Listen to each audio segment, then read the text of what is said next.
ईरानी मिसाइलों को रोके जाने पर धमाके और इलाके में सायरन की आवाजें। गाजा के स्वास्थ्य मंत्रालय के अनुसार इजरायल ने 33,686 से ज्यादा फिलिस्तीनियों को अब तक मारा है। ईरान इजरायल को मान्यता नहीं देता है और दोनों देशों ने वर्षों तक युद्ध लड़े हैं। ईरान ने इजरायल पर हमला कर दिया है। शनिवार देर रात ईरान ने इजरायल पर ड्रोन और मिसाइल हमले किए हैं। इजरायल ने भी अपनी रक्षा करते हुए कई मिसाइलों को मार गिराया। इजरायल के खिलाफ ड्रोन और मिसाइल हमले के समर्थन में वहीं हजारों ईरानी रविवार को तेहरान की सड़कों पर उतर गए। Death to Israel, death to America revolutionary guard द्वारा ऑपरेशन ऑनेस्ट प्रॉमिस शुरू करने की घोषणा के तुरंत बाद तेहरान स्क्वायर में फिलिस्तीन स्क्वायर में प्रदर्शनकारियों ने नारेबाजी की। चौराहे पर एक म्यूराल का भी अनावरण किया गया जिसमें कहा गया कि अगला थप्पड़ और भी भयंकर होगा, जहां एक विशाल बैनर कई दिनों से लटका हुआ जिसमें हिब्रू भाषा में इजरायलियों के आश्रय लेने के आह्वान को दर्शाया गया है।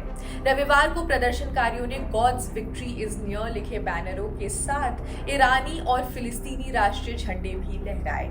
ईरान का हमला 1 अप्रैल के हमले के प्रतिशोध में आया जिससे दमिश्क में ईरानी दूतावास की 5 मंजिला काउंसिलर एनेक्सी को नष्ट कर दिया गया। 7 रेवोल्यूशनरी गार्ड्स को मार डाला गया जिसमें से 2 जनरल भी थे। इजरायल ने भी अपनी रक्षा करते हुए कई ईरानी मिसाइलों को मार गिराया है। दोनों देशों के बीच दुश्मनी काफी पुरानी है, लेकिन ऐसा पहली बार हुआ है जब ईरान ने इजरायल पर एक ऐसा सीधा हमला किया हो।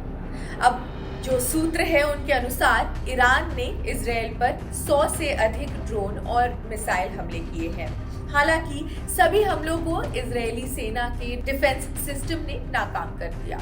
इजरायल के प्रधानमंत्री बेंजामिन नेतन्याहू ने अमेरिकी राष्ट्रपति जो बाइडेन से बातचीत की है। उन्होंने कहा कि हम हर चुनौती से निपटने के लिए तैयार हैं। वहीं ईरान के हमले के बाद संयुक्त राष्ट्र सुरक्षा परिषद ने बैठक बुलाई, यानी यूएन।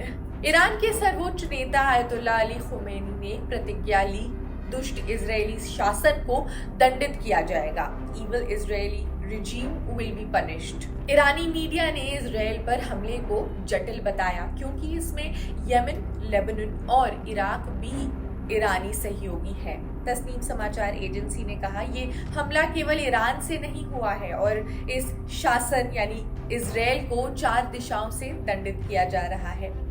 तेहरान में ब्रिटिश दूतावास के बाहर प्रदर्शनकारियों की भारी भीड़ भी जमा हो गई थी। अब तेहरान ने पहले वॉशिंगटन से इजरायल के साथ अपने संघर्ष से दूर रहने के लिए अपील भी की थी, लेकिन पेंटागन के एक अधिकारी द्वारा पुष्टि किए जाने के बाद कि अमेरिकी सेना इजरायल की ओर जाने वाले ड्रोनों को मार गिरा रही थी, ईरानी उम्मीदें धराशायी हो गई। भारत ने भी कुछ बयान जारी किया है, आपको बताते हैं। ईरान के हमले पर विदेश मंत्रालय ने बयान जारी कर कहा, भारत इजरायल और ईरान के बीच बढ़ती शत्रुता से चिंतित है जिससे क्षेत्र में शांति और सुरक्षा को खतरा है।